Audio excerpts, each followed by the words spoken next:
Hello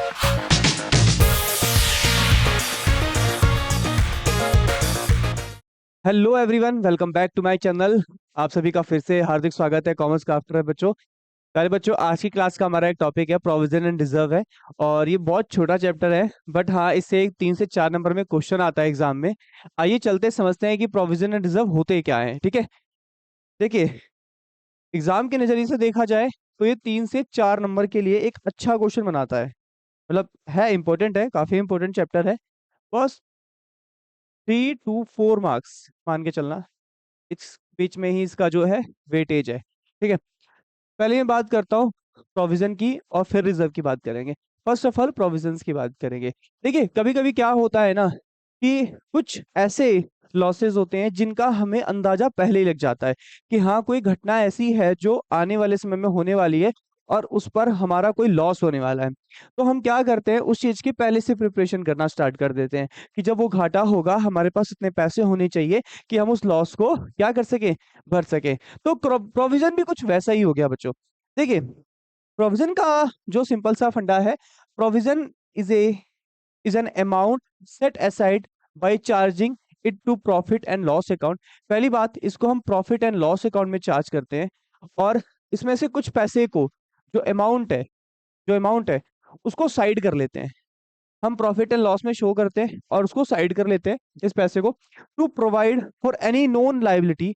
ऐसा उत्तरदायित्व, the amount of which can not be determined with the accuracy. मतलब हमें यहाँ पर चीजें पहले से पता नहीं है कि जो लॉस है वो कितना होने वाला है या नुकसान कितना होने वाला है। उस नुकसान की अभी कोई जानकारी नहीं है। जो नुकसान है उसकी कोई भी जानकारी हमें नहीं है, बट हम एक अनुमान लगा रहे हैं। कह सकते हो कि हम एक एस्टिमेट कर रहे हैं कि शायद इतना लॉस होने वाला है और उसकी हम प्रिपरेशन कर सकते हैं। हो सकता है जो लॉस हो वो ज्यादा भी हो और कम भी हो। तो कहने का मतलब ये है, in other word, provision is A charge against profit. देखिए, इसको आप ना चार्ज भी कह सकते हो। यार, अभी हम डिस्कस करेंगे कि चार्ज अगेंस्ट प्रॉफिट का मतलब क्या है। For the purpose of providing any liability और लॉसेस, किसी भी लायबिलिटी या कोई भी लॉस होने वाला हो, कोई उधारी है या कोई लॉस होने वाला है फ्यूचर में, उसकी प्रिपरेशन अभी से करना, उसी के लिए तैयारी करना, थोड़ा थोड़ा पैसा अलग करते रहना। चलिए आइए इसको एक एग्जाम्पल से समझते हैं बच्चों। ठीक है, एक एग्जाम्पल से मैं समझाता हूँ। सपोज कीजिए, मान के चलो कि एक ये एक राम राम है। ठीक है, राम को पता है कि नेक्स्ट ईयर, ठीक है, नेक्स्ट ईयर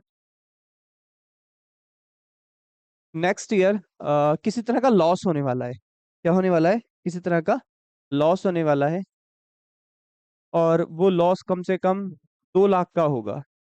2 लाख रुपए का ना एक नुकसान होने वाला है नेक्स्ट ईयर। ठीक है, तो ये क्या करेगा, ये अभी से ये, अच्छा, ये भी फिगर जो है वो उसके अनुमान पे चल रहा है। अनुमान लगाया है इसने कि शायद जो नुकसान है वो इतना हो। तो उसकी तैयारी में ये क्या करेगा, ये उसके लिए एक प्रोविजन तैयार करेगा। प्रोविजन मतलब कुछ पैसे इकट्ठा करेगा, एक मटका बनाएगा छोटा सा। ठीक है, और उस मटके में पैसा इकट्ठा करना स्टार्ट ही करेगा। धनराशि जो है वो यहाँ इकट्ठा करना स्टार्ट करेगा। जो जो पैसे होते जाएंगे वो धीरे धीरे यहाँ पर क्या करेगा, एक जगह डिपॉजिट करता जाएगा। ठीक है, अब जो ये पैसे डिपॉजिट करेगा उसका पर्पस क्या है पीछे का, ताकि जब वो नुकसान हो तो उसकी भरपाई इस पैसों से वो क्या कर सके, पूरी कर सके। इस पैसे से वो उसकी भरपाई को क्या कर सके, फिल कर सके। तो यहाँ पर कहने का मतलब ये है कि सर, प्रोविजन एक क्या है।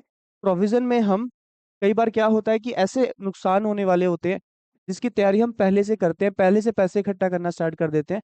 तो जो पैसा हम इकट्ठा करने की तैयारी करते हैं, ठीक है ना, यही हमारा प्रोविजन होता है। प्रोविजन फॉर रिजर्व होता है। ठीक है ना। तो कहने का मतलब ये जो रिजर्व है वो आने वाले फ्यूचर लॉसेस को क्या करेगा, भरेगा। तो अब आइए मैं लैंग्वेज में दोबारा चलता हूँ। लाइन में हमने क्या देखा कि प्रोविजन एक अमाउंट है, एक ऐसा अमाउंट जो अलग कर लिया जाता है प्रॉफिट एंड लॉस में से। ठीक है, to provide for non liability, एक ऐसा जो ऐसी उधारी जो आपके जानकारी में आ गई है कि होने वाला है कोई उधार नुकसान, the amount of which can not be determined with accuracy. हाँ, पर इसको बिल्कुल एक्यूरेसी से नहीं कह सकते कि घटना कितने की होने वाली है। देखो, अगले वर्ष के नुकसान की हम कंप्लीट जानकारी नहीं दे सकते कि हाँ ये इतने का ही नुकसान होगा। हो सकता है कम का भी हो, ज्यादा का भी हो जाए। ठीक है, लगाने का जो है, जो हम जब, और ये कहने का मतलब है इसे चार्ज अगेंस्ट प्रॉफिट का मतलब क्या है, ये कंपलसरी है नेचर में, कंपलसरी इन नेचर। मैंने आपको पहले भी बता रखा है बच्चों, कंपलसरी, कंपलसरी इन नेचर। मैंने आपको पहले भी बता रखा है कि कभी कभी कुछ खर्चे ऐसे होते हैं जो कंपलसरी है पे करना, जैसे रेंट, सैलरी। अगर हम कहीं ऐसी जगह पर रहते हैं जहां हमारी फैक्ट्री चलती है किराए पर, हम किराया नहीं देंगे तो काम चल जाएगा? बिल्कुल नहीं सर, जो लैंडलॉर्ड है वो किराया मांगेगा ही मांगेगा। क्या बिना बिजली बिल के आपको बिजली की सप्लाई हो जाएगी? नहीं सर, 2 महीने का बिल नहीं भरेंगे, हो सकता है एनडीपीएल वाले बत्ती काट के चली जाए हमारे यहाँ की। तो कहीं ना कहीं कुछ खर्चे होते हैं कंपलसरी नेचर के। तो जो खर्चे कंपलसरी नेचर के होते हैं उसे चार्ज अगेंस्ट प्रॉफिट कहते हैं। मतलब प्रॉफिट में से उन खर्चों को माइनस करना सबसे जरूरी है। तो हमारा ये जो प्रोविजन वाले भी होते हैं, खर्चे होते हैं, इन्हें भी माइनस करना बहुत कंपलसरी हो जाता है। ठीक है, तो कहीं ना कहीं जो प्रोविजन हम तैयार कर रहे हैं वो क्या है, वो कंपलसरी नेचर है, और उसे हम अपने प्रॉफिट से अलग करेंगे। और ये चार्ज है खर्चा, कंपलसरी अलग करना। मतलब अब तुम सोचोगे कि नुकसान अगले साल हो रहा है तो अभी से क्यों पैसा माइनस करना प्रॉफिट से, क्यों अलग कर लेने वो पैसे। तो ये बहुत जरूरी है, इसे करना पड़ेगा। ठीक है, ये चार्ज अगेंस्ट प्रॉफिट है। नेक्स्ट क्या है, नेक्स्ट देखते हैं बच्चों। प्रॉफिट एंड लॉस में इसको डेबिट साइड शो करना है। जितना भी नुकसान हुआ है उतना पैसा अपने प्रॉफिट से क्या करके निकाल लें, अलग कर लेना है। ठीक है ना? तो इसे हम क्या कहते हैं, इसे हम कहते हैं चार्ज अगेंस्ट प्रॉफिट। जो भी खर्चे कंपलसरी नेचर के होते हैं उन्हें हम प्रॉफिट एंड लॉस अकाउंट में शो करते हैं। यहाँ पे आने वाला हर खर्चा कंपलसरी नेचर का है। एक बात याद रखना, प्रॉफिट एंड लॉस में जो भी डेबिट साइड में खर्चे शो होते हैं वो क्या होते हैं, कंपलसरी नेचर के खर्चे होते हैं बच्चों। आगे मैं कुछ प्रोविजन के नाम बताता हूँ, जैसे टैक्स, जैसे लीगल चार्जेस, जैसे डेप्रिसिएशन, जैसे डाउटफुल डेब्ट। अब एक एक करके डिस्कस करते हैं। देखिए, कहने का मतलब है कि हमें tax at the end of the year तक भरना है। मान लीजिए आज एक सेशन स्टार्ट हुआ, ठीक है, 31 मार्च, 31 मार्च को हमारी बुक्स क्लोज होगी, हमारे जो बुक ऑफ अकाउंट्स होंगे वो क्लोज होंगे, बुक जो है वो क्लोज होगी। और यहाँ पे टैक्स हमें भरना होगा। टैक्स, पहली बात तो यहाँ पे टैक्स कैलकुलेट होता है। ठीक है, ठीक है, बुक क्लोज होगी और टैक्स कैलकुलेट किया जाएगा। हमारा यहाँ पे टैक्स कैलकुलेट किया जाएगा कि टैक्स कितना बनता है। बट जो भी टैक्स बनेगा, ठीक है, मान लो 2 लाख या 20,000, 40,000, जो भी बनेगा, मान लो 1 लाख रुपए टैक्स बनेगा, तो पे तो करना ही होगा। बट क्या होता है कि हम इसकी प्रिपरेशन क्या करते हैं, इसकी प्रिपरेशन हम पहले ही स्टार्ट कर देते हैं। हम थोड़े थोड़े पैसे इकट्ठा करना शुरू कर देते हैं। हम एक जगह को मतलब अमाउंट सेव करना शुरू कर देते हैं, कह सकते हो। हम पैसों को सेव करना स्टार्ट कर देते हैं कि जब हमारे ढेर सारे पैसे हो जाएंगे, जब टैक्स का समय आएगा तो हम टैक्स को भर देंगे। ठीक है, ऐसे लीगल चार्जेस का भी होता है। कंपनी को लगता है कि कभी किसी ने हम पर केस कर दिया और कोर्ट में हमारे ऊपर कोई पेनल्टी लगा दी गई, तो पेनल्टी के पैसे एकदम से कहाँ से आएंगे? तो आज अगर हम थोड़े थोड़े पैसे इकट्ठा करेंगे तो हो सकता है उस वक्त पेनल्टी के भी पैसे हम पे कर दें। अब यहाँ पर एक सवाल आता है, और सवाल क्या आता है कि जो टैक्सेस होते हैं या ये जो लीगल चार्जेस हैं, सर ये ज्यादा भी तो हो सकते हैं। मान लो हमने तैयारी बहुत कम की करी, पैसे बहुत कम इकट्ठा करे, ठीक है, हमने पैसे बहुत ही कम इकट्ठा कर रखे हैं। ठीक है, तो कहने का मतलब ये है कि अगर हम पैसों को अभी से ही जोड़ेंगे, अभी से ही अगर हम पैसे और जो लीगल चार्जेस के लिए पैसे इकट्ठा करेंगे, तभी तो वो खर्चे मीट होंगे एक समय के बाद। करेक्ट। तो ऐसे ही डेप्रिसिएशन है, आपको पता है कि धीरे धीरे जो है वैल्यू की, एसेट्स की वैल्यू गिरती है। और मैंने आपको बताया डेप्रिसिएशन चैप्टर में, हम डेप्रिसिएशन का हर साल एक एस्टिमेट अमाउंट निकालते हैं अपने प्रॉफिट लॉस से और अलग करते रहते हैं। इसे रिप्लेसमेंट कॉस्ट भी कहते हैं, ताकि एक समय के बाद हमारे पास पैसे इकट्ठा हो जाए और जो भी वो एसेट है उसे दोबारा हम खरीद कर लेकर आ जाए। ठीक है, डाउटफुल डेब्ट का मतलब है, मान लो कोई डेटर है, कोई है, कोई डेटर है जो क्या कह रहा है, जो पैसे देने से मना कर रहा है, पैसे देने से मना कर रहा है, जो पैसे देने से मना कर रहा है, जो डेटर है वो पैसे देने से क्या कर रहा है, वो मना कर रहा है, वो साफ कह रहा है कि मैं पैसे नहीं दूंगा। हमें आशंका हो जाती है कभी कभी कुछ डेटर्स पे कि हाँ ये फ्यूचरिस्टिक में हमें पैसे नहीं देंगे या इससे पैसा नहीं मिल सकता। उसके लिए भी हम एक रिजर्व तैयार करते हैं। फिर कैसे पता चल जाता है? देखो कहने का मतलब है 100% सेल हुई तो 5% सेल में हमें पता है कुछ डेटर ऐसे होंगे जो शायद पैसा ना दें, तो उनके लॉस की भरपाई भी हमें करनी पड़ेगी, तो उसके लिए भी हमें पैसे इकट्ठा करने हैं।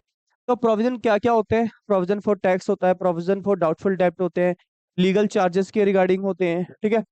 और डेप्रिसिएशन का तो हम पहले ही डिस्कस कर चुके हैं कि एसेट्स की वैल्यू एक समय के बाद गिरेगी ही गिरेगी, तो थोड़े थोड़े पैसे हर साल हमें एंड ऑफ द ईयर में इकट्ठा करने हैं, ताकि 10 साल में एसेट्स की वैल्यू खत्म हो जाएगी और यहाँ पैसे इकट्ठा हो जाएंगे। तो टैक्स पे करने के लिए पैसे इकट्ठे किए जाते हैं, लीगल चार्जेस के लिए पैसे इकट्ठे किए जाते हैं, डेप्रिसिएशन के लिए, प्रोविजन फॉर डाउटफुल। और ये सब पता है बच्चों, कंपलसरी नेचर के खर्चे हैं जो हमें अपने प्रॉफिट एंड लॉस के डेबिट साइड में शो करना पड़ता है। ये सारे खर्चे हम कहाँ शो करते हैं? अपने डेबिट साइड ऑफ P&L। इसलिए इन खर्चों को हम क्या बोलते हैं? इन्हें हम कभी कभी चार्ज अगेंस्ट प्रॉफिट बोलते हैं। मैं चार्ज अगेंस्ट प्रॉफिट का मतलब फिर बता दे रहा हूँ। वो हर खर्चा जो पे करना है, जिसे इकट्ठा करना है, मतलब ये जितने भी खर्चे होने वाले हैं भविष्य में, इसके पैसे हमें इकट्ठा करना है और हमें अपने प्रॉफिट से अलग करना है सारा पैसा, ठीक है।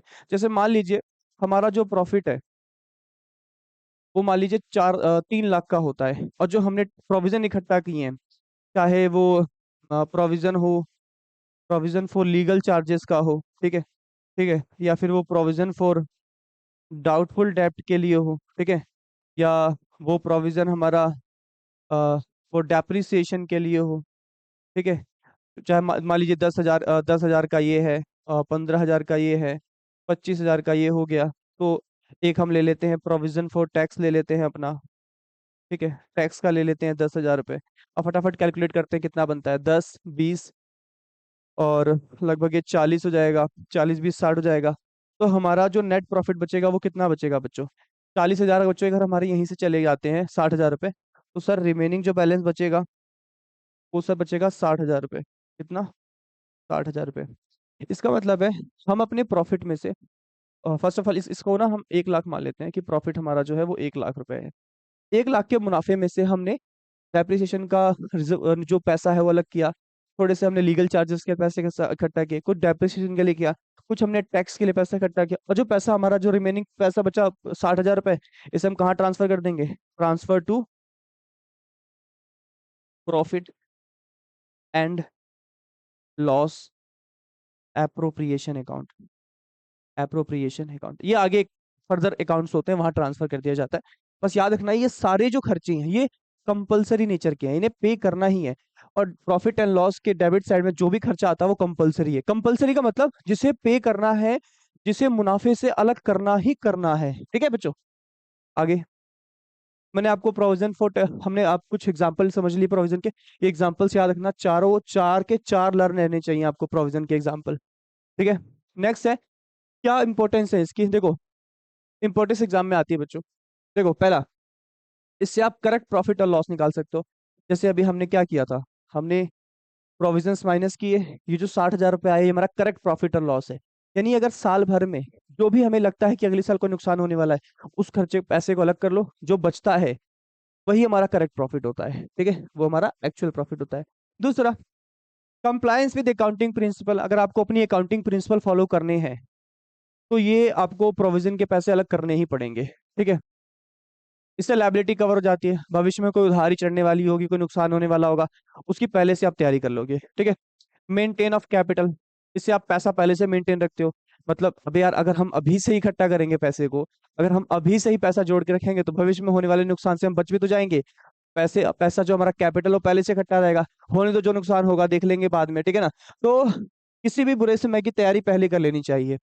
अगला है हमारी true and fair view of financial, ठीक है, फाइनेंशियल पोजीशन लिख देना बच्चों यहाँ पर आप, ये थोड़ा वर्ड मिस्टेक हो गया। फाइनेंशियल पोजीशन, इससे हम अपने true and fair view of financial position पता लगा लेते हैं कि हमारी फाइनेंशियल पोजीशन क्या है। और कंजर्वेटिज्म कॉन्सेप्ट को ये फॉलो करता है या प्रूडेंस कॉन्सेप्ट को ये फॉलो करता है। मैं अब इसको थोड़ा सा डिस्कस कर लेता हूँ आपके साथ, ठीक है। कंजर्वेटिज्म और प्रूडेंस कॉन्सेप्ट, ठीक है, कंजर्वेटिज्म और प्रूडेंस कॉन्सेप्ट को फॉलो करता है ये नियम। अब ये है क्या? Anticipate future losses, ignore future profit. हमने पढ़ रखा है बेसिक अकाउंटिंग टर्म्स में कि प्रूडेंस कॉन्सेप्ट कहता है या कंजर्वेटिज्म कॉन्सेप्ट कहता है कि भविष्य में कोई भी अगर नुकसान होने वाला है, उसकी तैयारी आपको क्या करनी होगी, आपको पहले से करनी होगी। उसकी तैयारी आपको पहले से करनी होगी। मतलब है ना, अगर कोई भी भविष्य में नुकसान होने वाला है, उसकी तैयारी आपको अभी से करनी होगी। पर हाँ, अगर भविष्य में कोई मुनाफा होने वाला है तो उसकी कोई प्रिपरेशन करने की जरूरत नहीं है। यानी अगर फ्यूचर में कोई लॉस होने वाला है ना, उस खर्चे को अभी से दिखाना स्टार्ट कर दो अपने प्रॉफिट लॉस में। बट अगर कोई प्रॉफिट होने वाला है तो उसको अभी से दिखाना स्टार्ट नहीं करना है हमें। फ्यूचर प्रॉफिट को इग्नोर करना है, फ्यूचर लॉसेस को कंसिडर करना है। ये हम पहले भी डिस्कस कर चुके हैं, तो याद रखिएगा, जो प्रोविजन है वो प्रूडेंस कॉन्सेप्ट ही है या कंजर्वेटिज्म कॉन्सेप्ट भी है। कहने का मतलब हम प्रोविजन में क्या कर रहे हैं, हम फ्यूचर में होने वाले लॉसेस को अभी से रेडी कर रहे हैं, अभी से उसके लिए पैसे जोड़ रहे हैं। ठीक है, चलिए ये इंपॉर्टेंस याद रखना। इससे प्रॉफिट लॉस निकाल सकते हैं, अकाउंटिंग प्रिंसिपल फॉलो होते हैं, जो लाइबिलिटी होने वाली आने वाली है उसके लिए हम तैयारी कर लेंगे, पैसे मेंटेन हो जाएंगे, हमारी फाइनेंशियल पोजीशन बिल्कुल ट्रू एंड फेयर व्यू में दिखेगी। और ये जो कॉन्सेप्ट है प्रोविजन का, वो एक तरह का प्रूडेंस और कंजर्वेटिज्म कॉन्सेप्ट के ऊपर बेस्ड है। आगे नेक्स्ट, अब बात करते हैं रिजर्व क्या होते हैं। रिजर्व का सिंपल सा फंडा है, अपनी कमाई में से कुछ पैसा निकाल के अलग कर लेना। ठीक है, अपनी कमाई में से कुछ पैसा निकाल के अलग कर लेना। क्यों अलग कर लेना, बस कर लेना। कुछ खास मकसद से भी करते हैं लोग, कुछ नहीं भी होता है। अब हम अपने दैनिक जीवन में कुछ कमाते हैं, कुछ पैसे अलग करते हैं। हमने जैसे किसी की सैलरी 50 है, किसी की 20,000 सैलरी है, तो वो कुछ पैसे हमेशा अलग करेगा। देखिए, कुछ लोगों का अपने एक टारगेट है कि हाँ हमें घर लेना है, या फिर मेरे को ये चीज खरीदनी है, तो मैं इसलिए पैसे इकट्ठा कर रहा हूँ। कुछ लोग ऐसे भी होते हैं कि हाँ पैसे इकट्ठा करो, जरूरी नहीं है कि कुछ खरीदना ही हो। कभी कोई बुरा समय आ गया, कभी कोई दुर्घटना हो गई, तो पैसे होने चाहिए। देखिए, अभी की पीढ़ी सेविंग कल्चर को बिल्कुल नहीं समझ रही है। हमारे जो माता पिता थे उन्होंने कितना अच्छा सेविंग किया था, हमारी पढ़ाई के लिए, घर के लिए। अभी के लोग क्या है, इतना ज्यादा पैसा खर्च कर रहे हैं अपनी इनकम का, मतलब सेविंग वर्ड तो है ही नहीं उनकी लाइफ में। अब सेविंग ना होने की वजह से फिर क्या हो रहा है, धीरे धीरे इकोनॉमी में इन्वेस्टमेंट डाउन हो रहा है। तो कहीं ना कहीं सेविंग का कल्चर शुरू से ही बहुत अच्छा रहा है। तो रिजर्व भी कुछ वैसे ही है कि कुछ कमाई के पैसे से पैसा अलग करना, फिर चाहे उस इनकम से आप कुछ भी करो, लाइक कोई स्पेसिफिक पर्पज से करो इकट्ठा, या ना भी हो तो चलेगा, कोई दिक्कत नहीं है, रखे रहो, आने वाले फ्यूचर में काम आ जाएगा पैसा। आइए बात करते हैं कि रिजर्व की डेफिनेशन क्या कहती है। Reserve, reserve is a amount, reserve is a amount set set aside, set aside side out of profit for a specific purpose or to strengthen a financial position। कहने का मतलब है कि जो रिजर्व है वो एक ऐसा अमाउंट होता है, एक ऐसा अमाउंट होता है, एक ऐसा अमाउंट होता है। बच्चों थोड़ा सा इसे कट करके बिल्कुल इसी वे में लिखना। Reserve is a amount set aside out of profit, हम अपने मुनाफे से कुछ पैसा इस प्रकार अलग कर लेते हैं ताकि, अब वो निकालने का पैसा जो पर्पस है, अपने मुनाफे से थोड़ा पैसा जो अलग करने का पर्पस है, हो सकता है कोई खास पर्पस रहा हो। और अगर कोई खास पर्पस नहीं भी है पैसा अलग करने का, तो काम ही आएगा भविष्य में वो पैसा। हमारे पास जब अच्छी खासी सेविंग होगी तो हम कहीं भी इन्वेस्टमेंट करके प्रॉपर्टी खरीद लेंगे। हमारी फाइनेंशियल पोजीशन आगे चल के क्या बनेगी, स्ट्रांग बनेगी। क्या बनेगी बच्चों, हमारी फाइनेंशियल पोजीशन ना स्ट्रांग बनेगी। तो कहने का मतलब है, लोग सेविंग करके आगे चल के इन्वेस्टमेंट करते हैं ताकि कुछ नया खरीद सके, कुछ नया इन्वेस्ट कर सके, अपनी फाइनेंशियल पोजीशन को और स्ट्रांग कर सके। ठीक है, रिजर्व एक एप्रोप्रिएशन है बच्चों, इस वर्ड को ध्यान देना। ये कोई कंपलसरी नहीं है कि आपको पैसे करना अलग करने ही करने हैं। ये एप्रोप्रिएशन का मतलब है कि अगर आपके पास मुनाफा अच्छा है, मुनाफा अच्छा है तो कर लीजिए, और अगर मुनाफा कम है तो या तो कम कीजिए या फिर ना ही कीजिए। तो कहने का मतलब है, रिजर्व में हम जो अमाउंट अलग करते हैं, या तो अगर अच्छा खासा मुनाफा कमाया है कंपनी ने तो आप अलग कर सकते हैं, या लॉस कमाया है कंपनी ने, इन केस में अगर लॉस होता है, अगर लॉस है इस साल, तो कोई रिजर्व मेंटेन नहीं होगा, नो रिजर्व। देखो, पहली बात तो रिजर्व में जो पैसे इकट्ठा किए जाते हैं, या किसी को देने के लिए इकट्ठा किए जाते हैं, नहीं सर, ये तो रखे जा रहे हैं। हो सकता है भविष्य में कुछ खरीदा जाए, या फिर रख लिया जाए संभाल के, कभी कोई काम ही आ जाएगा। तो ये कोई कंपलसरी खर्चा नहीं है, कोई लाइबिलिटी नहीं है हमारे सर पे कि अगले साल हमें किसी को पैसे देने हैं। ठीक है, तो ये अप्रोप्रिएशन ऑफ प्रॉफिट का मतलब होता है जैसे मैंने थोड़ी देर पहले उसमें चार्ज अगेंस्ट प्रॉफिट बोला था कि प्रॉफिट में से चार्ज करना ही पड़ेगा प्रोविजन में, कि प्रोविजन के केस में चार्ज अगेंस्ट प्रॉफिट था। मैं आपको वो वर्ड दिखाता हूँ, आइए उस वर्ड पे चलते हैं। देखिए इसमें क्या था, चार्ज अगेंस्ट प्रॉफिट की एक जो खर्चा है प्रोविजन का, ये कंपलसरी इन नेचर का है, इसे तो मतलब अलग करना ही है, क्योंकि हमारे पीनल अकाउंट में जो भी खर्चे जाते हैं डेबिट साइड में वो कंपलसरी नेचर के ही होते हैं, इन्हें पे करना पड़ता है, तो उसे अलग करना पड़ता है। और जो हमारे रिजर्व है बच्चों, रिजर्व कोई कंपलसरी नेचर का नहीं है, इसे अलग करना ना करना वो आपके मुनाफे पे डिपेंड करता है। अच्छा प्रॉफिट है तो अलग करो, नुकसान हो रखा है तो मत करो, ठीक है। तो प्रॉफिट अगर कमाया है तो आप इसे साइड कर सकते हो। रिजर्व इफ इन्वेस्टेड, अगर आपने इसे कहीं, जहां, और एक बात और समझते हैं एक एग्जांपल से, ठीक है। देखो देखो, हम क्या करते हैं, हम अपने प्रॉफिट में से, जैसे हमने प्रॉफिट कमाया मान लो 2,40,000 रुपए का, सपोज समझना बच्चों, इस मुनाफे से हमने क्या किया, कुछ पैसा तो डिस्ट्रीब्यूट करने की तैयारी कर रहे हैं, ठीक है, और कुछ पैसे को हम एज ए रिजर्व मेंटेन कर रहे हैं, ठीक है, एज ए रिजर्व मेंटेन कर रहे हैं। मान लीजिए हमने 40,000 रुपए एज ए रिजर्व मेंटेन किया, मतलब अपने प्रॉफिट से ही कुछ पैसा बाहर निकाल लिया, और इस पैसे को एक एक जगह इकट्ठा करना स्टार्ट किया। इस पैसे को हमने इस मटके में डाल दिया, इस 40,000 को हमने इस मटके में डाल दिया। हम हर बार जितना कमाते हैं कुछ पैसा अपने इस मटके में डालते रहते हैं, एक दिन ये मटका भरता जाएगा, ठीक है, और इस मटके को हम बोलते हैं रिजर्व फंड। क्या बोलते हैं बच्चों, रिजर्व फंड, इसी मटके को हम रिजर्व फंड बोलते हैं, ठीक है। ये क्या है, ये मटका है सर, इस मटके को ही क्या बोल सकते हो आप, रिजर्व फंड। आप क्या कर रहे हो, अपनी कमाई में से कुछ पैसा तो डिस्ट्रीब्यूट करने की तैयारी कर रहे हो एज ए डिविडेंड, कुछ पैसा तो आप बांट दोगे, ठीक है। कुछ पैसा आप नहीं बांट रहे हो, उसे बचा के अलग कर ले रहे हो। क्यों कर रहे हो सकता है कोई माइंड में स्पेसिफिक पर्पस चल रहा हो, या फिर कुछ प्रॉपर्टी खरीदने वाले हो फ्यूचर में, बस कर रहे हैं, या कुछ बुरा समय आएगा तो देख लेंगे, पर अभी कर रहे हैं। तो इस तरह के पैसे को जो हम इकट्ठा करते हैं ना एक जगह, इसे रिजर्व फंड कहा जाता है, ठीक है बच्चों, क्या कहा जाता है, रिजर्व फंड कहा जाता है। अब मैं यहाँ वापिस आता हूँ। देखो जो भी आप पैसा अलग करते हो, इन्वेस्ट करते हो, उसे क्या कहते हैं, उसे रिजर्व फंड कहते हैं, ठीक है। हम इस पैसे को कहाँ अलग करते हैं, profit and loss appropriation account, profit and loss appropriation account. जो कंपलसरी नेचर के खर्चे होते हैं बच्चों, उसे प्रॉफिट एंड लॉस अकाउंट में डेबिट साइड शो करते हैं, इसको हम ट्रांसफर करते हैं। अगर आपको रिजर्व का पैसा निकालना है, जैसे मैंने अभी थोड़ी देर पहले आपको सिखाया था, एक अकाउंट बनाया था हमने हमने एक अकाउंट बनाया था ये वाला, प्रॉफिट एंड लॉस। इसमें कितना प्रॉफिट आया था, 60,000 रुपये आया था ना। सोचो यहाँ का जो ये प्रॉफिट होता है ना, 60,000 रुपये, ये पता है कहाँ ट्रांसफर होता है, ये आता है इस अकाउंट में। जो नेट प्रॉफिट था ना, वो जो बचा था हमारा 40,000 रुपये, वो यहीं आएगा। कितना बचा था चेक करें एक बार। सर हमने जब सॉल्व किया था तो आई होप शायद 10,000, 40, सर 60 का मुनाफा तो नहीं था।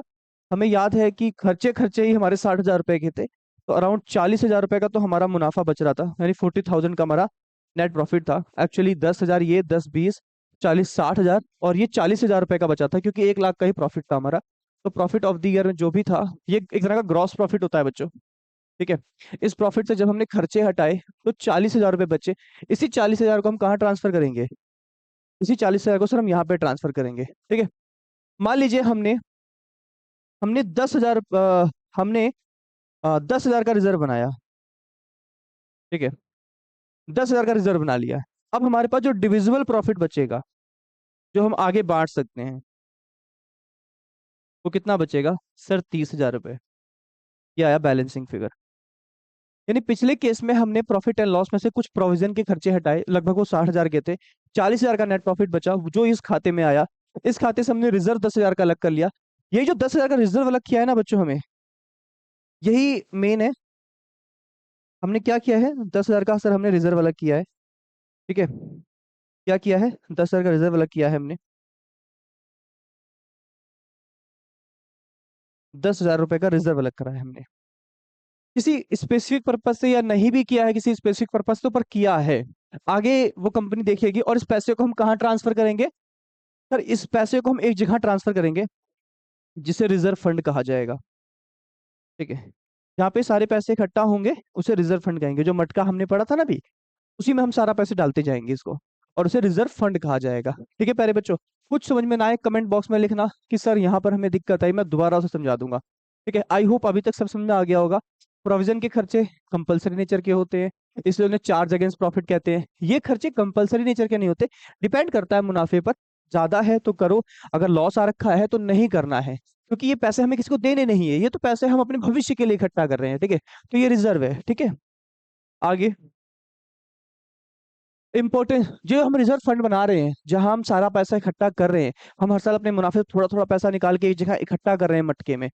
अब बात करते हैं कि इसके फायदे क्या हैं। देखो फायदे की बात करें, इससे फाइनेंशियल जो स्ट्रेंथ की अगर बात की जाए, तो रिजर्व आर अनडिस्ट्रीब्यूटेड प्रॉफिट, ये प्रॉफिट का वो हिस्सा है जो बांटा नहीं गया। That strength the company overall financial position, जितना ज्यादा पैसा इकट्ठा होगा, कंपनी की फाइनेंशियल पोजीशन उतनी स्ट्रांग रहेगी। दूसरी बात, इंटरनल फाइनेंसिंग, कभी जरूरत पड़ती है कंपनी के अंदर ही, तो हम उसी रिजर्व फंड से पैसा निकाल के यूज कर लेंगे। जब हम गुल्लक बनाते हैं बच्चों, तो गुल्लक में हम पैसे इकट्ठा करते हैं। मान लो कभी हमारे पास जाने के लिए किराया नहीं है स्कूल, या पापा मम्मी घर पे नहीं है, तो हम उसी गुल्लक से पैसे निकाल लेते हैं। तो ये जो गुल्लक बनाए गए हैं, किस लिए बनाए गए हैं? कि कभी अगर इंटरनल फाइनेंसिंग की पैसे की जरूरत पड़े तो उससे पैसे निकाल ले। They act as a source of internal capital, एक तरह का ये सोर्स ऑफ इंटरनल कैपिटल है फॉर फ्यूचर एक्सपेंशन। अगर आपको भविष्य में अपने बिजनेस को बढ़ाना है, फ्यूचर में एक्सपेंड करना है, या अदर बिजनेस नीड, अगर पैसे को किसी और वे में जरूरत पड़ गई, आपको लोन से, आपको लोन नहीं लेना, क्योंकि लोन लोगे तो ब्याज देना पड़ेगा। पर आपके पास ऑलरेडी बहुत पैसे पड़े हैं, आपने गुल्लक में संभाल के रखे हैं, आपको 5 करोड़ की जरूरत पड़ी है। ठीक है, अब बैंक के पास जाओगे तो बैंक तो इंटरेस्ट लेगा ही, उसके लिए कोलेटर भी जमा कराएगा। ठीक है, प्रोसेसिंग फीस के भी पैसे काट लेगा, तो नुकसान तो बहुत हैवी पड़ जाएगा। पर अगर हमारे पास वही, मान लो गुल्लक में हमने चेक किया तो 8 करोड़ रुपए निकले, अरे इतना पैसा जब बिजनेस के अंदर पहले से पड़ा हुआ है तो यूज करो ना पैसे को। तो वही है, ये हमको हमको बाहर से हमें लोन लेने की जरूरत नहीं है, हमारे पास ऑलरेडी बहुत पैसा है। हम अपने बिजनेस को एक्सपेंड कर सकते हैं, बिजनेस में किसी तरह का और नीड पड़ रही है वहां यूज कर सकते हैं। अगला है स्टेबल डिविडेंड। मान लो हम अपने इक्विटी शेयर होल्डर को, आपको पता ही है कंपनियां अपने शेयर होल्डर को डिविडेंड देती है। इस साल हमने मुनाफा थोड़ा कम कमाया है, और शेयर होल्डर कह रहे हैं हमें डिविडेंड चाहिए, हमें डिविडेंड चाहिए, हमें डिविडेंड चाहिए। तो क्या करेंगे उस केस में? हम इसी रिजर्व से पैसा निकाल कर उन्हें डिविडेंड बांट देंगे कि लो पकड़ो अपना डिविडेंड। ठीक है, तो कभी reserve can be use to ensure the consistent dividend payment, हम हमारी जो डिविडेंड की पेमेंट है वो कभी नहीं रुकेगी टू शेयर होल्डर्स को ओवर ए टाइम, विच बूस्ट इन्वेस्टर कॉन्फिडेंस। देखो, एक इन्वेस्टर भी जानता है कि कभी भी कंपनी हमारा डिविडेंड नहीं रोकेगी। अब डिविडेंड का मैं थोड़ा सा जिक्र करता हूँ। देखो, अगर मैं आपको समझाऊं, मान लो ये कंपनी है बच्चों, ठीक है, ये कंपनी है, थोड़ा समझना। कुछ लोग होते हैं जो कंपनी के शेयर खरीदते हैं, क्या खरीदते हैं? शेयर खरीदते हैं, और उस शेयर के लिए कंपनी को क्या दे देते हैं? मतलब मान लो एक शेयर खरीदा हमने, और एक शेयर का जो दाम था मान लो 500 रुपए था, तो इसने कंपनी का एक शेयर खरीदा और कंपनी को 500 रुपए दे दिए। अब एक समय ऐसा आएगा कि ये शेयर वापस लौटा के 500 रख लेगा। देखो, तो फायदा क्या है शेयर खरीदने का? देखो, इसमें बेनिफिट जुड़े हैं बच्चों। कंपनी कहती है कि अगर तुम हमारे शेयर खरीदते हो, अगर तुम हमारे शेयर खरीदते हो तो बेनिफिट है इसमें, ऐसा नहीं है कि बेनिफिट नहीं है। अगर मैं बेनिफिट की बात करूं, ठीक है, अगर बेनिफिट की बात की जाए, अगर बेनिफिट की बात की जाए, तो नंबर वन देखो, जो शेयर का प्राइस है वो बढ़ेगा, प्राइस ऑफ शेयर वो बढ़ेगा। आज तुमने 500 रुपए का खरीदा है, हो सकता है रेट इसके आगे और बढ़ जाए, 600 का हो जाए, तुम्हारा ही फायदा है। और दूसरा, टाइम टू टाइम तुम्हें डिविडेंड मिलेगा इसी शेयर पे, हम तुम्हें डिविडेंड देंगे। कंपनी कह रही है हम तुम्हें डिविडेंड देंगे, कुछ एक्स्ट्रा पैसे देंगे, हर 3 महीने पे, 6 महीने पे तुम्हें हम एक्स्ट्रा पैसे देंगे। इसी खुशी में ये शेयर खरीद लेते हैं। तो कहने का मतलब है, आपको समझ में आया होगा, कंपनियां डिविडेंड की पेमेंट अपने शेयर होल्डर को करती है। अच्छा हाँ, इसे शेयर होल्डर क्यों कहते हैं? क्योंकि कंपनी के से शेयर खरीद रखे हैं, तो आप इसे क्या कह सकते हो? इसे शेयर होल्डर कह सकते हो। अब इसे एक उम्मीद है कि कंपनी कमाएगी तो कुछ हमें भी डिविडेंड देगी कुछ, क्योंकि हमने कंपनी के शेयर खरीद रखे हैं, हमारा पैसा वहां लगा है, कंपनी ने हमारे पैसे को ही आगे लगा रखा है, तो जो कंपनी कमा रही है उसमें से थोड़ी बहुत दो चार बूंदे हम पे भी छिड़केगी भाई मुनाफे की। वही मुनाफे की जो बूंदे छिड़की जाएंगी उसके ऊपर, वही तो डिविडेंड है। बट इनको पता है कि कंपनी अगर कभी किसी दिन लॉस में भी चली गई तो कंपनी के पास रिजर्व बहुत है। जैसे मान लीजिए इस साल कंपनी ने 2025 के एंड में कंपनी ने लॉस उठाया, फायदा तो नहीं हुआ पर 3 लाख का लॉस हो गया उल्टा, पर कंपनी के पास रिजर्व फंड में बहुत अच्छे पैसे पड़े हैं। ये बात शेयर होल्डर जानते हैं। कंपनी के पास 6 करोड़ रुपया पड़ा है रिजर्व फंड में। तो शेयर होल्डर को एक बात पता है कि मान लो किसी साल कंपनी ने नहीं भी कमाया तो इसके गुल्लक में इतने पैसे पड़े हैं कि वहां से निकाल के हमें पैसे दे देगी, हमें डिविडेंड मिलेगा, हमें डिविडेंड मिलेगा। तो कहने का मतलब है यहाँ पर इन्वेस्टर का कॉन्फिडेंस होता है। जो कंपनियां रिजर्व मेंटेन करती है या रिजर्व फंड बनाती है, अपनी कमाई से कुछ पैसे इकट्ठा करती है, वहां के शेयर होल्डर को पता होता है हमें टाइम टू टाइम पेमेंट मिलेगी। मीटिंग अनफोर्सिन लॉसेस, भविष्य में अगर किसी तरह का नुकसान हो गया तो उस नुकसान की भरपाई भी हम कहाँ से कर लेंगे, इसी फंड से कर लेंगे। ठीक है। The provide safety net for unexpected और abnormal losses that may occur in the future, अगर कोई भविष्य में नुकसान होता है तो उसकी भरपाई यहीं से हो जाएगी। बिजनेस कंटिन्यूस चलेगा, किसी भी तरह की दिक्कत नहीं आएगी, दिक्कत आएगी पैसा पड़ा है हमारे पास। Reserve help in replenishing working capital, एक तो हमारे पास वर्किंग कैपिटल रहेगा हमेशा, हाँ नगद पैसा रहेगा हाथ में। ठीक है।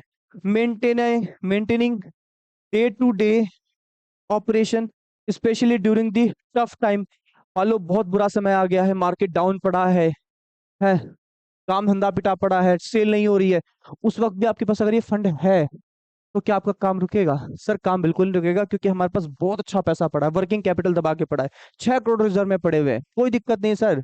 ऐसा नहीं है कि हमारी सेल नहीं हो रही है तो हम अपने शोरूम का किराया नहीं भर सकते या अपने स्टाफ को सैलरी नहीं दे सकते।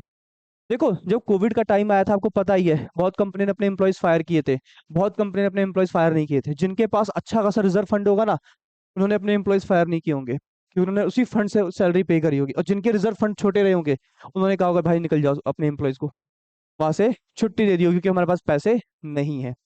चलिए अब आगे बढ़ते हैं। ठीक है बच्चों, देखो रिजर्व कितने टाइप के होते हैं, एक होता है रिवेन्यू और एक होता है कैपिटल रिजर्व। ठीक है। जो रिवेन्यू रिजर्व होता है ये क्रिएट किया जाता है रिवेन्यू प्रॉफिट से। अब रिवेन्यू प्रॉफिट क्या होता है सर? रिवेन्यू प्रॉफिट जो हम डे टू डे कमाते हैं। एक प्रोडक्ट, एक पतंजलि कंपनी है, जो पतंजलि प्रोडक्ट वो बेचती है अपने अपने नाम से, उन प्रोडक्ट से जो कमाई, अब एक कोचिंग वाला जो टीच करता है, जो वहां से वो कमाता है, वही तो उसका रिवेन्यू प्रॉफिट है। मतलब आप जिस बिजनेस में लगे हो उसी बिजनेस से जो पैसा कमा रहे हो उसे रिवेन्यू प्रॉफिट कहेंगे, और उसी प्रॉफिट से जो आप रिजर्व मेंटेन करोगे उसे रिवेन्यू रिजर्व कहेंगे। Dividend can be paid out of this, यहीं से डिविडेंड दिए जाते हैं, जैसे जनरल रिजर्व। ठीक है। हमारा एक एग्जांपल मैंने इसमें जनरल रिजर्व लिखा हुआ है। अब मैं बात करता हूँ कैपिटल रिजर्व। ये कैपिटल प्रॉफिट से कमाए जाते हैं। अब मैं आपको एक कोचिंग लाइन के लिए समझाता हूँ। देखो जैसे मान लीजिए कोचिंग वाला है, ठीक है, ये एक तो फीस कलेक्ट करता है, एक फीस कलेक्ट करता है कोचिंग वाला, और साथ में इसने एक सेल ऑफ फर्नीचर, इसने भी एक फर्नीचर बेचा। मान लीजिए इस महीने हमने जो फीस कलेक्ट करी वो 1 लाख रुपए थी। क्या थी? 1 लाख। और हमने एक फर्नीचर बेच के ना, हमने एक फर्नीचर बेचा और उससे हमने 80,000 रुपये कमाए। क्या कमाए? 80,000। एक तरफ, एक तरफ हमने फीस कलेक्ट करी, एक तरफ हमने एक फर्नीचर बेच दिया। क्या कोचिंग वाले का काम फर्नीचर बेचना होता है? नहीं सर, ये वो तो पड़ा होगा कोई पुराना फर्नीचर एक्सपेंसिव, उसे बेच दिया हमने 80,000 रुपये में। और इस महीने की जो फीस कलेक्ट करी वो 1 लाख रुपए थी। इस पैसे से अगर आपने कोई रिजर्व बनाया तो उसको रिवेन्यू रिजर्व कहेंगे। और अगर आपने कोई फर्नीचर वगैरह बेच दिया, कोई फर्नीचर बेच का और वहां से कुछ एक्स्ट्रा पैसे जनरेट किए, ठीक है, तो उसे कैपिटल रिजर्व कहेंगे। बात को बहुत ध्यान से सुनना। आपने जो एक कोचिंग का मेन काम होता है फीस से पैसे कमाना, बच्चों की फीस से पैसे कमाना, और उसी फीस से जो रिजर्व बने वो रिवेन्यू। और आपने कोई ऐसा काम किया जिसमें आपने कोई प्रॉपर्टी बेच दी और वहां से पैसे कमाए और वहां से कोई आपने रिजर्व मेंटेन, उसे कैपिटल रिजर्व कहेंगे। ठीक है। ओके बच्चों, ठीक है। यहां से डिविडेंड नहीं, आप अपने शेयर होल्डर को इस रिजर्व से डिविडेंड नहीं पे कर सकते, ये नियम है। और आपको अगर कभी डिविडेंड पे भी करना है तो आप रिवेन्यू रिजर्व से पे कर सकते हो। ठीक है। Capital redemption reserve, gain on sale of fixed assets, ये कुछ रिजर्व के नाम है, जैसे कैपिटल रिडेम्पशन रिजर्व हो गया या gain on sale of fixed assets हो गया। ये कुछ ऐसे रिजर्व हैं जो हम अपने, कभी कोई प्रॉपर्टी बेच के हमने मुनाफा कमाया, जैसे हमने कोई प्रॉपर्टी बेची और वहां से पैसे कमाए, यहाँ से जो रिजर्व मेंटेन होते हैं वो कैपिटल रिजर्व होते हैं। और जो हमारी डेली कमाई से रिजर्व बनते हैं उन्हें रेवेन्यू रिजर्व कहते हैं, जिसमें जनरल रिजर्व मैंने एक एग्जांपल दिया हुआ है, और यहाँ पर मैंने एक एग्जांपल दिया हुआ है आपका कैपिटल रिडेम्पशन रिजर्व और gain on sale of fixed assets. ठीक है बच्चों, अब आगे बढ़ते हैं। आगे क्या है कि रिवेन्यू रिजर्व होता क्या है। अभी मैंने बताया आपको, जो डे टू डे कमाई से हम पैसा कमाते हैं, जो हमारा मेन बिजनेस से पैसा आता है, वहां से रिजर्व बनता है। ठीक है, रिवेन्यू रिजर्व एक ऐसा अमाउंट है जो अलग कर लिया जाता है प्रॉफिट से थ्रू द नॉर्मल और day to day operation activities of the business. जो बिजनेस की डे टू डे एक्टिविटी हो, जो बिजनेस का मेन कमाई का सोर्स है, जो वहां से पैसे कमा लेता है, और उस पैसे से जो अमाउंट अलग किया जाता है वो रिवेन्यू रिजर्व होता है। मैं आपको कुछ एग्जांपल देता हूँ रिवेन्यू रिजर्व के। जनरल रिजर्व हो गया आपका, रिटेन अर्निंग हो गई, डिविडेंड इक्वलाइजेशन रिजर्व हो गया, डिबेंचर रिडेम्पशन रिजर्व हो गया। ये कुछ एग्जांपल है हमारे रिवेन्यू रिजर्व के। ठीक है बच्चों, आगे कैपिटल रिजर्व क्या होता है। कैपिटल रिजर्व, ये भी प्रॉफिट से पैसा अलग किया जाता है, ये भी प्रॉफिट से कुछ पैसा अलग किया जाता है। वो भी उस पिछले वाले केस में भी हम क्या करते हैं, अपने जो प्रॉफिट होता है उसमें से कुछ पैसे को अलग करते हैं। बस फर्क क्या होता है, ये जो प्रॉफिट है क्या हमने अपनी डे टू डे एक्टिविटी से कमाया है? नहीं सर, ये जो गेन है हमने किसी एसेट को बेचा है, एसेट को बेचा है। ठीक है, उससे कमाया है प्रॉफिट, हमने किसी एसेट को बेच के इस प्रॉफिट को कमाया है, और इस प्रॉफिट से जो हम पैसा अलग करेंगे वो कैपिटल रिजर्व होगा। ठीक है, जैसे हमने, मान लीजिए हमने सेल ऑफ लैंड, हमने एक जमीन बेची और हमको मिले 2 लाख रुपए। ठीक है, उस 2 लाख रुपए में से उसको बेचते वक्त, मतलब एक जमीन को बेचते वक्त हमारा ही प्रॉफिट है। ठीक है, ये प्रॉफिट कमाया। हो सकता है जमीन रही हो 10 लाख की, हमने उसे 12 लाख में बेच दिया, तो 2 लाख रुपए कमाया जमीन को बेचते वक्त। ठीक है, तो ये जो हमने प्रॉफिट कमाया जमीन को बेचते वक्त, जो हमें प्रॉफिट हुआ, ये कितना था सर? वही था, सपोज करो 10 लाख की जमीन थी और सेल प्राइस जो था वो 12 लाख था, तो दोनों के डिफरेंस में हमने कमाया कितना सर? हमने कमाया 2 लाख रुपए। हमने दोनों के डिफरेंस में 2 लाख रुपए कमाए, और इस प्रॉफिट से हमने कुछ पैसे को अलग कर लिया, हमने मान लीजिए 40,000 रुपये अलग कर लिया। ठीक है, एक रिजर्व रखा, एक रिजर्व बनाया। तो आप बताइए बच्चों, इसे आप क्या नाम दोगे? सर इसे हम तो कैपिटल रिजर्व नाम देंगे, इसे हम कैपिटल रिजर्व नाम देंगे। हमें एक बात पता है सर, हम आपको ही बताएं। अब बात पता है क्या है सर, कभी भी किसी प्रॉपर्टी वगैरह को बेच के वहां से जो मुनाफा कमाया जाता है, उस मुनाफे से जो पैसा अलग किया जाता है, ठीक है, इसको मैं लिख देता हूँ, पैसा अलग किया, जो पैसा अलग किया जाता है उसे कैपिटल रिजर्व कहते हैं। तो आप इसे कैपिटल रिजर्व कह सकते हो।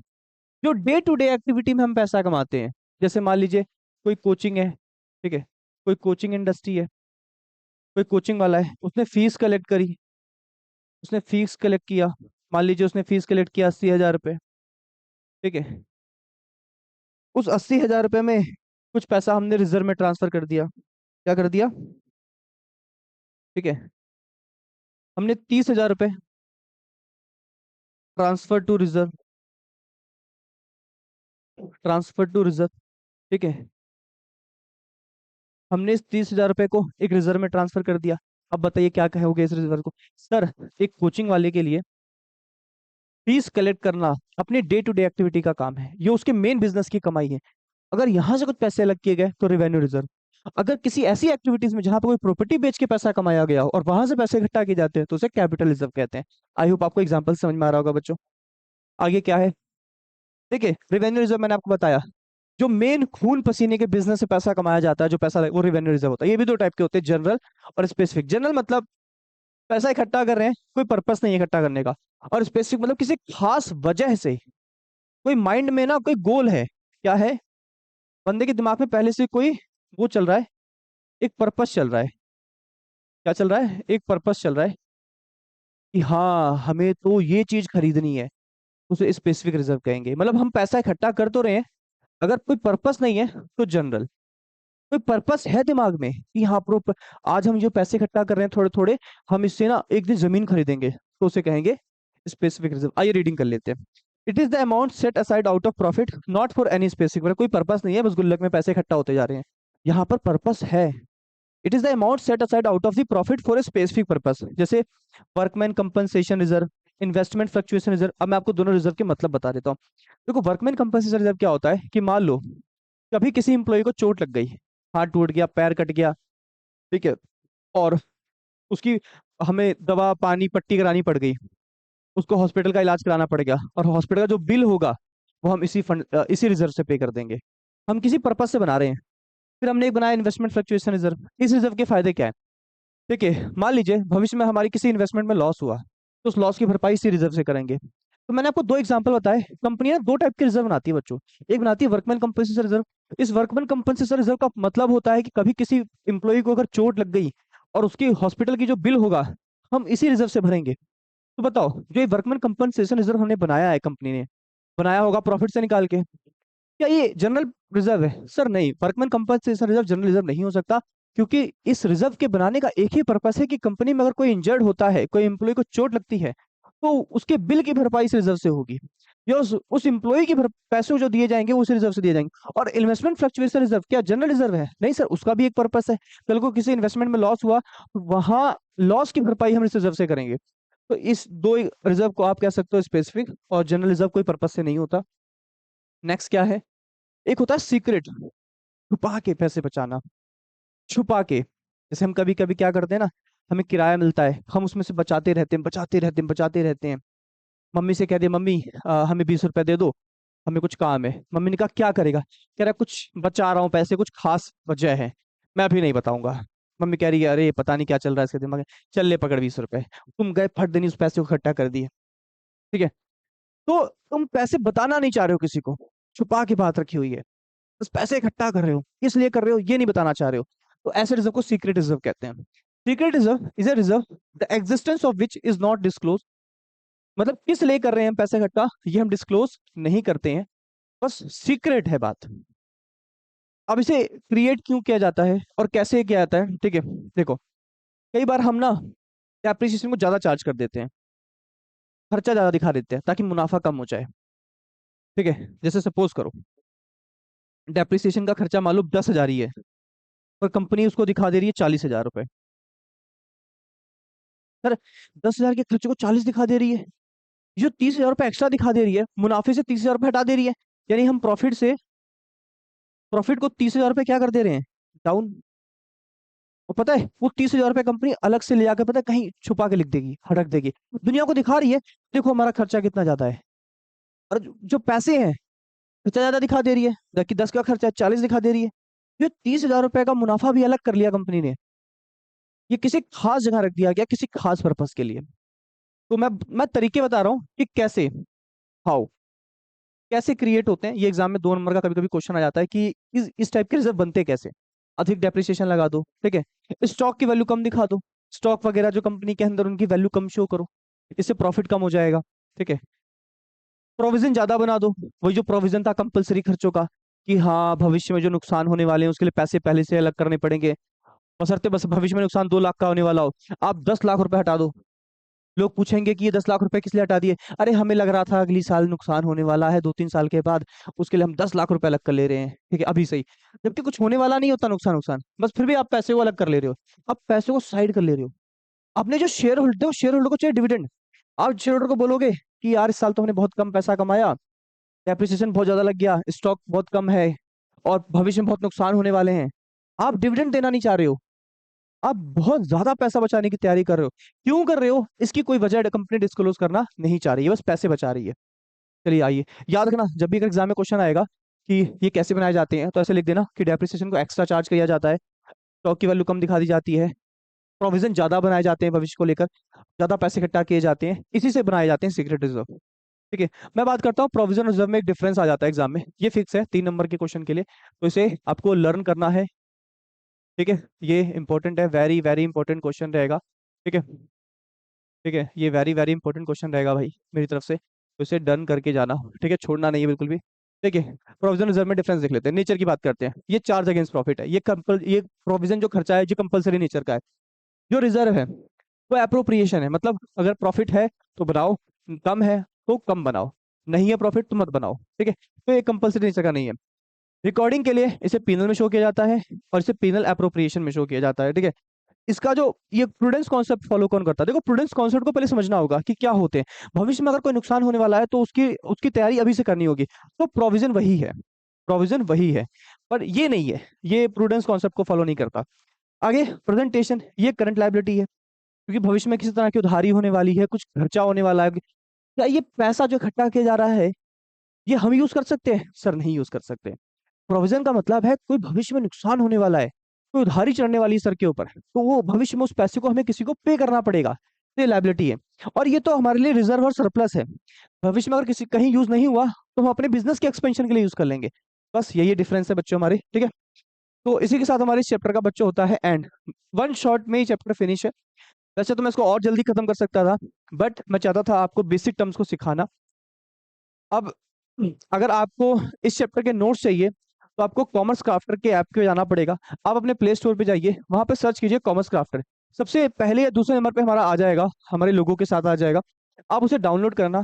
एप्लीकेशन में पहले आपको रजिस्टर करना होगा। जैसे ही आप रजिस्टर कर लोगे, रजिस्टर करने के लिए आपको कुछ डिटेल शेयर करनी पड़ेगी। लॉगिन नहीं करना है, लॉगिन वही बच्चे करेंगे जो पहले से रजिस्टर हैं। आपको फर्स्ट टाइम अगर आप जा रहे हो ऐप पे तो आपको रजिस्टर करना है। आपको वहां पर नाम लिखना है, ठीक है। आपको वहां पर फोन नंबर और एक ईमेल आईडी डालनी है। पासवर्ड आप कुछ भी बना सकते हैं, 2 3 4 कुछ भी बना सकते हैं। एक छोटा सा पासवर्ड बना दीजिए अपना, छोटा सा, कोई बहुत हैवी पासवर्ड नहीं बनाना है, और रजिस्टर कर लीजिए। रजिस्टर करने के बाद आपको वहां पर एक फ्री कंटेंट दिखाई दे रहा होगा, सबसे टॉप पे लेफ्ट साइड में फ्री कंटेंट, या सबसे एंड में जाओगे तो 11th क्लास भी आपको शो हो जाएगा, तो उस पर आपको क्लिक करना है। इस चैप्टर के नोट्स हमारे ऐप पे अवेलेबल हैं, आप जाके वहां से इसे डाउनलोड कर सकते हैं, ठीक है, और इसको पीडीएफ निकाल के पढ़ सकते हैं। बाकी चैप्टर आई होप, उम्मीद करते हैं आपको समझ में आया होगा। कहीं कोई दिक्कत आएगी बच्चों, कमेंट बॉक्स में जरूर मेंशन करना, हम आपके हर सवाल का जवाब जरूर देंगे अगले लेक्चर तक। तब तक आप मन से पढ़ाई करते रहिए और खूब मन से तैयारी कीजिए अपने एग्जाम की।